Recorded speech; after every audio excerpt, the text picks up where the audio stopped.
Serials ಜೊತೆಗೆ ಸಿನಿಮಾಗಳ ಜೊತೆಗೆ ಸೋಷಿಯಲ್ ಮೀಡಿಯಾದಲ್ಲೂ ಕೂಡ ಸದಾ ಆಕ್ಟಿವ್ ಆಗಿರುವಂತಹ ನಟಿ ಅಂತಂದ್ರೆ ತಪ್ಪಾಗಲ್ಲ. ಸೋಷಿಯಲ್ ಮೀಡಿಯಾದಲ್ಲಿ ಒಂದಷ್ಟು ಕಮೆಂಟ್ಸ್ ಬರ್ತಾ ಇರುತ್ತೆ, ಪಾಸಿಟಿವ್ ಬರುತ್ತೆ, ನೆಗೆಟಿವ್ ಬರುತ್ತೆ. ರೀಲ್ಸ್ ಮೂಲಕನೂ ಎಂಟರ್ಟೈನ್ ಮಾಡ್ತೀರಾ, ಈಗ ಜಿಮ್ ಶೂಟ್ ಅಲ್ಲೂ ಕೂಡ ಎಂಟರ್ಟೈನ್ ಮಾಡ್ತಿರ್ತಾ. ಕಮೆಂಟ್ಸ್ ಬಗ್ಗೆ ಹೇಳೋದಾದ್ರೆ ಕಮೆಂಟ್ಸ್ ಬಗ್ಗೆ ನಾನು ತುಂಬಾ ಏನು ಆ, ಅದ್ರ ಬಗ್ಗೆ ತಲೆ ಕೆಡಿಸ್ಕೊಳ್ದೇ ಇರೋಳು ಅಂದ್ರೆ ನಾನು ಒಬ್ಳೆ ಅನ್ಸುತ್ತೆ. ನನಗೆ ನಿಜವಾಗ್ಲೂ ನನಗೆ ಅಷ್ಟು ತಲೆ ಕೆಡಿಸ್ಕೊಳ್ಳೋ ಅವಶ್ಯಕತೆ ಇಲ್ಲ ಅನ್ಸುತ್ತೆ. ಯಾಕಂದ್ರೆ ನಿಮ್ಗೆ ಅದು ರುಟೀನ್ ಲೈಫಲ್ಲಿ ಅದು ಒಂಥರ ಕೆಲವ್ರಿಗೆ ಅದು ಊಟ ಮಾಡ್ದಂಗೆ ಅನ್ಸ್ಬಿಟ್ಟಿದೆ. ಕಮೆಂಟ್ ಮಾಡೋದೇ ಒಂದು ಅಭ್ಯಾಸ ಮಾಡ್ಕೊಂಡ್ಬಿಟ್ಟಿದ್ದಾರೆ. ಸೊ ಅದನ್ನ ನಾವ್ ಯಾಕೆ ಅದನ್ನ ತಲೆ ಕೆಡಿಸ್ಕೋಬೇಕು? ಅದನ್ನ ನೋಡ್ದಷ್ಟು, ಅದನ್ನ ನಾವು ಸ್ಕ್ರೋಲ್ ಮಾಡಿದಷ್ಟು ನಮ್ಗೆ ಅದ್ರ ಮೇಲೆ ಎಫೆಕ್ಟ್ ಆಗ್ತಾ ಇರುತ್ತೆ ಹೊರತು ಅವ್ರಿಗೇನು ಆಗಲ್ಲ. ಅದರಿಂದ ನಾವು ತೊಂದರೆ ಮಾಡ್ಕೋತಿದ್ದೀವಿ ಹೊರತು ಅವ್ರಿಗೆ ತೊಂದರೆ ಆಗ್ತಿಲ್ಲ. ಅದಕ್ಕೆ ನಾವು ತೊಂದರೆ ಮಾಡ್ಕೋಬಾರ್ದು. ಸೊ ನಾವ್ ಅದನ್ನ ಪಾಸಿಟಿವ್ ಆಗಿ ಫೇಸ್ ಮಾಡ್ಬೇಕು. ನಾನು ಅಷ್ಟೇ ಹೇಳೋದು. ಅದು ಡೈಲಿ ರುಟೀನ್ ಅಲ್ಲಿ ನಮಗ್ ಬೇಕೇ ಬೇಕು, ಸೋಷಿಯಲ್ ಮೀಡಿಯಾ ಬೇಕೇ ಬೇಕು. ಸೊ ನಾವ್ ಅದ್ರಲ್ಲಿ ವರ್ಕ್ ಮಾಡ್ತಾ ಇದೀವಿ, 4 ಜನಕ್ಕೆ ಏನೋ ಅದರಿಂದ ರೀಚ್ ಮಾಡಿಸ್ತಾ ಇದೀವಿ ಅಂತ ಅಂದಾಗ ಅದ್ರ ಬಗ್ಗೆ ತಲೆ ಕೆಡಿಸ್ಕೊಳ್ಬಾರ್ದು. ಅಷ್ಟೇ ನಾನು ಹೇಳೋದಷ್ಟೇ. ನಾನು ಅದಕ್ಕೆ ನನ್ಗೆ ಏನಾದ್ರೂ ಆ ಥರ ಕಮೆಂಟ್ಸ್ ಬಂತ ಬ್ಲಾಕ್ ಮಾಡ್ತೀನಿ ಅಷ್ಟೇ. ನಾನು ಅದನ್ನ ನಾನು ಸ್ಟ್ರೆಚ್ಚು ಮಾಡಕ್ ಹೋಗಲ್ಲ, ಅವ್ರಿಗೆ ರಿಪ್ಲೈನೂ ಮಾಡಕ್ ಹೋಗಲ್ಲ, ಏನೂ ಇಲ್ಲ. ಮೇಡಮ್, ಈಗ ಸಾಮಾನ್ಯವಾಗಿ ನೀವಂತೂ ನೋಡಲ್ಲ, ನೋಡಿದ್ರು ಕೂಡ ಬಿಡು ಅಂತ ಹೇಳ್ಬಿಟ್ಟು ನೆಗ್ಲೆಕ್ಟ್ ಮಾಡ್ತಾರೆ. ಬಟ್ ಮನೆಯವರಾಗಿರ್ಬೋದು, ಫ್ರೆಂಡ್ ಸರ್ಕಲ್ ಆಗಿರ್ಬೋದು, ಯಾರೊಬ್ರು ಆ ಕಮೆಂಟ್ ನ ಸ್ಕ್ರೀನ್ ಶಾಟ್ ಮಾಡುವಂತದ್ದಾಗಿರ್ಬೋದು, ಕಾಪಿ ಮಾಡಿ ಕಳಿಸುವಂಥದ್ದು ಈ ತರ ಬರ್ತಿದೆ, ಚೆಕ್ ಮಾಡು ಅಂತಂದಾಗ ಸೊ ಅವ್ರು ಕೇಳಿದಾಗ ಆ ಒಂದು ಕಮೆಂಟ್ ಅನ್ನ ನೋಡ್ತೀರಾ. ಸೊ ಅಂತ ಬ್ಯಾಡ್ ಕಮೆಂಟ್ ಮಾಡುವಂತವ್ರಿಗೆ ಆಸ್ ಎ ರಜನಿ ಆಗಿ ಏನ್ ಹೇಳ್ತೀರಾ?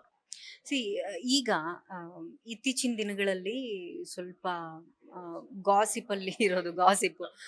ಆ ನಾನು ಮತ್ತೆ ನನ್ನ ಫ್ರೆಂಡ್ ಅರುಣ್ ವಿಡಿಯೋಸ್ ಮಾಡ್ತಾ ಇರ್ತೀವಿ, ರೀಲ್ಸ್ ಮಾಡ್ತಾ ಇರ್ತೀವಿ. ಅದ್ರ ಬಗ್ಗೆ ಸೋಷಿಯಲ್ ಮೀಡಿಯಾದಲ್ಲಿ ರಜನಿ ಅವ್ರ ಗಂಡ ಅಂತೆಲ್ಲ ಹೇಳ್ಬಿಟ್ಟು ಪೋಸ್ಟ್ ಮಾಡಿದ್ರು. ಅದು ಸ್ವಲ್ಪ ನಾನು ಅದನ್ನೇ ನನ್ನ ಫ್ಯಾಮಿಲಿಗೂ ಸ್ವಲ್ಪ ಅದು ಆ, ಇದಾಗುತ್ತೆ, ನೋವಾಗುತ್ತೆ, ಅವ್ರ ಫ್ಯಾಮಿಲಿಗೂ ನೋವಾಗುತ್ತೆ. ಸಿ ಆದ್ರೆ ಖಂಡಿತವಾಗ್ಲೂ ಓಪನ್ ಆಗಿ ಹೇಳ್ಕೊತೀವಿ. ಅದು ಮುಚ್ಚುಮರೆ ಏನಿದೆ ಅದ್ರಲ್ಲಿ, ಅಲ್ವಾ? ಸಿ ಮದ್ವೆ ಅನ್ನೋದು ಊರ್ಗೆಲ್ಲ ಕರೆದು ಊಟ ಹಾಕಿ ಸಂಭ್ರಮಿಸುವಂತ ವಿಚಾರ. ಅದನ್ನ ಎಲ್ಲೋ ಕದ್ದು ಮುಚ್ಚಿ ಮಾಡ್ಕೊಳ್ಳುವಂಥದ್ದಲ್ಲ. ಸೊ ಹಂಗಿದ್ದಾಗ ಅದನ್ನ ನೆಗೆಟಿವ್ ಆಗಿ ಟರ್ನ್ ಮಾಡ್ತಿದ್ದಾರೆ ಅನ್ನೋದು ನನಗೆ ಗೊತ್ತಿಲ್ಲ. ಇನ್ನೂ ಆಗಿಲ್ಲ, ಮದ್ವೆ ಆಗಿಲ್ಲ, ನಾವು ಫ್ರೆಂಡ್ಸು, ನಾವು ವಿಡಿಯೋ ಫ್ರೆಂಡ್ಸು. ಸೊ ನಾನು ಅದನ್ನ ಹೇಳ್ತೀನಿ, ಮುಂದೆ ಆಗ್ಬಾರ್ದು ಅಂತಾನು ಏನಿಲ್ಲ, ನಾನು ಅದನ್ನೂ ಹೇಳ್ತೀನಿ. ಸಿ ಲೈಫಲ್ಲಿ ಯಾವಾಗ ಏನ್ ಟರ್ನ್ಸ್ ತಗೊಳುತ್ತೆ, ಇವತ್ತಿರೋರು ಆಕ್ಚುಲಿ ನಾಳೆ ಇರಲ್ಲ. ಆ ತರ ಒಂದು ಸಿಚುವೇಶನ್ ಅಲ್ಲಿ ಇದೀವಿ. ಸೊ ಈ ನಾಳೆ ಏನು ಅಂತ ನಾವ್ ಹೆಂಗ್ ಪ್ರೆಡಿಕ್ಟ್ ಮಾಡಕ್ಕಾಗುತ್ತೆ, ಅಲ್ವಾ? ಸೊ ಹಂಗಾಗಿ ಅದು ಒಂದ್ ಸ್ವಲ್ಪ ನೋವು ಕೊಟ್ಟಿದ್ದುಂಟು. ನನ್ನ ಫ್ಯಾಮಿಲಿಲೇ ನನ್ನ ಫ್ಯಾನ್ ಒಬ್ರಿದ್ದಾರೆ. ಅವ್ರು 12 ಇಯರ್ಸ್ ಇಂದ ಫ್ಯಾನ್, ನನ್ನ ದೊಡ್ಡ ಫ್ಯಾನ್ ಅವರು. ನಾನು ಅವ್ರನ್ನ ಅಮ್ಮ ಅಂತಾನೆ ಕರಿತೀನಿ. ಅವ್ರು ನನಗೆ ಸ್ಕ್ರೀನ್ ಶಾಟ್ ಮಾಡಿ ಕಳ್ಸಿದ್ರು, ನೋಡು ಇದು ಹಿಂಗ ಹಾಕಿದ್ದಾರೆ, ನನ್ಗೆಲ್ಲ ಕೇಳ್ತಿದ್ದಾರೆ ಫ್ಯಾಮಿಲಿಲಿ ಅಂತ ಹೇಳ್ಬಿಟ್ಟು. ಅಮ್ಮ ಬಿಡಿ, ತಲೆ ಕೆಡ್ಸ್ಕೊಬಿಡಿ, ಅದು ಏನು ಮಾಡೋಕ್ಕಾಗಲ್ಲ, ಹಂಗೆ ಹಾಕ್ಬಿಟ್ಟಿದ್ದಾರೆ. ಇವಾಗ ನಾವ್ ಅದನ್ನ ಚೇಂಜ್ ಮಾಡಿ ಅಂತ ಯಾರ ಹತ್ರ ಹೋಗಿ ಕೇಳೋದು, ಅಲ್ವಾ? ಸೊ ಅದಕ್ಕೆ ಬಿಟ್ಬಿಡಿ, ಅದನ್ನ ತಲೆ ಕೆಡ್ಸ್ಕೊಳಕ್ ಹೋಗ್ಬೇಡಿ. ಆ ಥರ ಏನಿಲ್ಲ ಅಲ್ವಾ? ನಾವ್ ಯಾಕೆ ತಲೆ ಕೆಡ್ಸ್ಕೋಬೇಕು? ಇದ್ದಾಗ ನಮ್ಗದು ಟೆನ್ಸ್ ಆಗುತ್ತೆ, ಇಲ್ದೇ ಇದ್ದಾಗ ತಲೆ ಕೆಡ್ಸ್ಕೊಳಕ್ ಹೋಗ್ಬಾರ್ದು ಅಷ್ಟೇ. ಮೇಡಮ್, ಸಾಮಾನ್ಯವಾಗಿ ನೀವು ವಿಡಿಯೋ ಫ್ರೆಂಡ್ಸ್ ಆಗಿರೋದ್ರಿಂದ ನೀವು ವಿಡಿಯೋಸ್ ಎಲ್ಲ ಮಾಡ್ತಾ ಇರ್ತೀರಾ. ಸೊ ಅಂತ ಟೈಮಲ್ಲಿ ಕಮೆಂಟ್ಸ್ ಎಲ್ಲ ಬರ್ತಾ ಇರುತ್ತೆ. ಆ ತರ ಬಂದಾಗ ಯೂಶಲಿ ನಾವು ಈ ಒಂದು ವಿಡಿಯೋ ಮಾಡಕ್ ಹೋದ್ರೆ ಈ ತರ ಬ್ಯಾಡ್ ಕಮೆಂಟ್ಸ್ ಬಂದಿದೆ, ನೀವು ಅವರಿಬ್ರು ಡಿಸ್ಕಸ್ ಮಾಡ್ತಿರ್ತೀರಾ, ಅದ್ರ ಜೊತೆಗೆ ಎಲ್ಲ ಇದ್ ಮಾಡ್ತಾ ಇರ್ತೀರಾ. ಅಂತ ಟೈಮಲ್ಲಿ ಡಿಸ್ಕಸ್ ಮಾಡ್ತೀರಾ. ಯಾಕಂತಂದ್ರೆ ಗಂಡ ಅಂತ ಬಂದಾಗ ನೀವು ಫ್ರೆಂಡ್ಸ್ ಅಂದ್ರೆ ಬರೀ ಹುಡುಗರೇ ಇರಬಾರ್ದು, ಹುಡುಗಿರೇ ಇರಬೇಕು ಅಂತ ಏನಿಲ್ಲ. ಒಬ್ಬ ಹುಡುಗ ಹುಡುಗಿ ಒಳ್ಳೆ ಬೆಸ್ಟ್ ಫ್ರೆಂಡ್ಸ್. ಯಾಕಂತಂದ್ರೆ ಒಬ್ಬ ಹುಡುಗನ್ ಕಷ್ಟ ಹುಡುಗಿ ಗೊತ್ತಾಗುತ್ತೆ, ಹುಡುಗಿ ಕಷ್ಟ ಹುಡುಗನ್ಗೂ ಗೊತ್ತಾಗುತ್ತೆ. ಅರ್ಥ ಮಾಡ್ಕೊಳ್ಳುವಂತ ಸಮಾಜದಲ್ಲಿ ನಾವ್ ಇದೀವಿ. ಅಂತ ಟೈಮಲ್ಲೂ ಕೂಡ ಯೋಚನೆ ಮಾಡದೆ ಜಸ್ಟ್ ಕಮೆಂಟ್ ಪಾಸ್ ಮಾಡ್ಬಿಡ್ತಾರೆ. ಸೊ ಅಂತ ಟೈಮಲ್ಲಿ ನೀವು ಡಿಸ್ಕಸ್ ಮಾಡ್ತಾರೆ, ಈ ತರ ಬ್ಯಾಡ್ ಕಮೆಂಟ್ಸ್ ಬಂದಿದೆ, ನೆಕ್ಸ್ಟ್ ವಿಡಿಯೋ ಮಾಡ್ಬೇಕಾ ಬೇಡವಾ ಅನ್ನುವಂಥದ್ದು ಏನಾದ್ರು? ಇಲ್ಲ, ಆ ಥರ ಯೋಚನೆ ಮಾಡೇ ಇಲ್ಲ ನಾವು. ಬಿಕಾಸ್ ಅಂದ್ರೆ ಏನಾದ್ರೂ ಆ ಥರ ಮಿಸ್ಟೇಕ್ಸ್ ಇದ್ರೆ ಕರೆಕ್ಷನ್ಸ್ ಮಾಡ್ಕೊಳ್ತೀವಿ. ಅಂದ್ರೆ ಆಮ್, ಏನೋ ಈಗ ವಿಡಿಯೋ ಮಾಡ್ಬೇಕಾದ್ರೆ ಎದ್ದಿರ್ತೀವಿ, ಬಿದ್ದಿರ್ತೀವಿ, ಅಲ್ಲಿ ಏನೋ ಒಂದು ಸ್ಮಾಲ್ ಮಿಸ್ಟೇಕ್ಸ್ ಆಗಿರುತ್ತೆ. ಅದನ್ನ ಇಟ್ಕೊಂಡು ಸಾಕಷ್ಟು ಜನ ಕಮೆಂಟ್ ಅಲ್ಲಿ ಮಾತಾಡಕ್ ಶುರು ಮಾಡ್ತಾರೆ.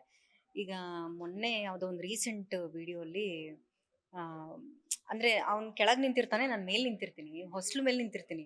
ಸಿ ಅದು ಗೊತ್ತಾಗಲ್ಲ.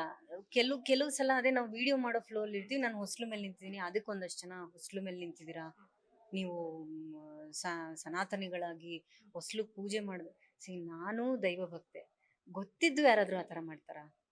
ಮಾಡಲ್ಲ. ಆಗಿರುತ್ತೆ, ತಪ್ಪು ಮಾಡೋದು ಮನುಷ್ಯನ ಸಹಜ ಗುಣ. ಆ ಥರ ಆಗೋಗಿರುತ್ತೆ, ಏನು ಮಾಡೋಕ್ಕಾಗಲ್ಲ. ಅದನ್ನ ನೀವು ಹೇಳ್ಬೇಕು, ಈ ತರ ಮಾಡಬಾರ್ದು ಅಂತ ಹೇಳ್ಬಿಟ್ಟು. ಅದನ್ನ ನಾವು ಮತ್ತೆ ಮಾಡಿಲ್ಲ, ತಪ್ಪು ರಿಪೀಟ್ ಆಗಿಲ್ಲ. ಸೊ ಆ ಥರ ಇದ್ರೆ ಓಕೆ. ಅದನ್ನ ಬಿಟ್ಬಿಟ್ಟು ಅದಕ್ಕೆ ಒಂದಷ್ಟು ಬೇಡ ಕಮೆಂಟ್ ಮಾಡೋದು ಅದೆಲ್ಲ ತಪ್ಪು ಅಷ್ಟೇ. ಲೇಟೆಸ್ಟ್ ಹಾಗೂ ಇಂಟ್ರೆಸ್ಟಿಂಗ್ ಸುದ್ದಿಗಳಿಗಾಗಿ ಬಾಸ್ ಟಿವಿ ಕನ್ನಡ ಚಾನೆಲ್ನ ಸಬ್ಸ್ಕ್ರೈಬ್ ಮಾಡಿ. ಹಾಗೆಯೇ ಬೆಲ್ ಐಕಾನ್ ಪ್ರೆಸ್ ಮಾಡಿ. ಇದರ ಜೊತೆಗೆ ಫೇಸ್ಬುಕ್, ಇನ್ಸ್ಟಾಗ್ರಾಮ್, ಎಕ್ಸ್ನಲ್ಲೂ ಮಿಸ್ ಮಾಡದೆ ಫಾಲೋ ಮಾಡಿ.